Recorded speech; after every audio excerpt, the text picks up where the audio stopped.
Hi, and welcome back to radKIDS Know More Storytime. I'm Mr. Steve from radKID headquarters, and I'm very excited to be back with you today because today I get to read one of my favorite books of all time, Where the Wild Things Are, where Max goes on his adventure and uses his radKID skills to get home safely. So I'm looking forward to this book, but before we begin, like you all know, we have to start off with the three things that all radKIDs know. Rule number one is that no one has the right to hurt us because we're special. Rule number two is we don't have the right to hurt anyone else, including ourselves, unless someone's trying to hurt us, and then we have every right to stop them. In radKIDS, we know how. And rule number three, if anyone ever hurts you or tries to hurt you from this day forward, it's not your fault, so you can tell and keep telling until someone helps you. So now, let's get on with our story, Where the Wild Things Are.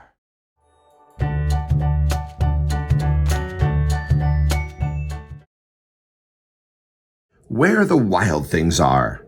Story and pictures by Maurice Sendak. Where the Wild Things Are. Published by HarperCollins Publishers. Those must be the wild things.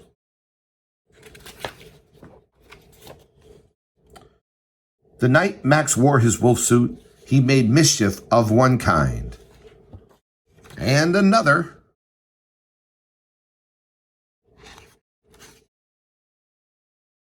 His mother called him Wild Thing, and Max said, "I'll eat you up." And he was sent to bed without eating anything. That very night, in Max's room, a forest grew. And grew. And grew until the ceiling hung with vines and the walls became the world all around. And an ocean tumbled by with a private boat for Max, and so he sailed off through the night and a day, in and out of weeks, and almost over a year, to where the wild things are. And when he came to the place where the wild things are, they roared their terrible roars, and they gnashed their terrible teeth, and rolled their terrible eyes, and showed their terrible claws.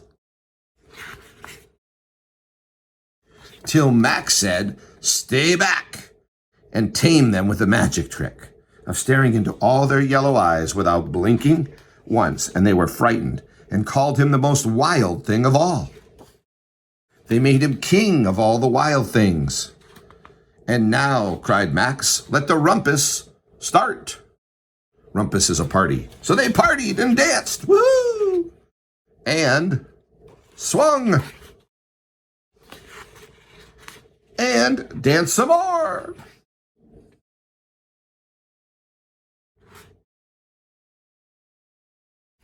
"Now stop," Max said, and sent the wild things off to bed without their supper.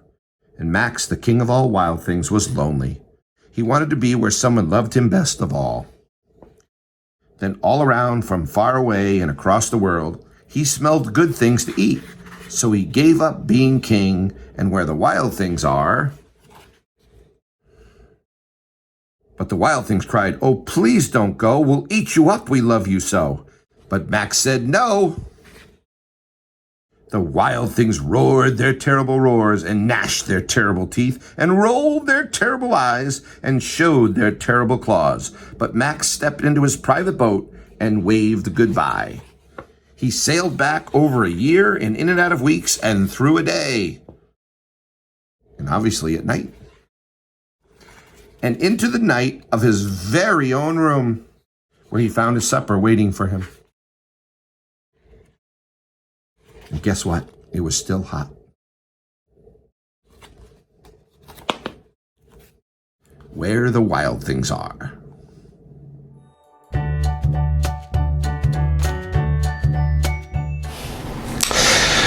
Where the Wild Things Are. Well, I hope you enjoyed that story as much as I did. I really like the part where Max stands up to the monsters and the wild things and says, "Stay back," just like a rad kid. Well, again, I hope you enjoyed that story this week and that you'll join us again next week. But before we go, so that we stay safe together, let's repeat our radKID rules. Rule number one, no one has the right to hurt us because we're special. Rule number 2, I don't have the right to hurt anyone else as a rad kid unless someone tries to hurt me, and then I have every right to stop them.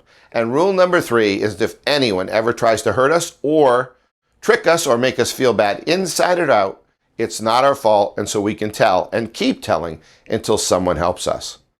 Well, we hope you, again, enjoyed the story this week, and we look forward to seeing you next week at radKIDS Know More Storytime. But until then and always, stay safe and well. And remember, a rad kid is a cool kid that doesn't let anybody hurt them.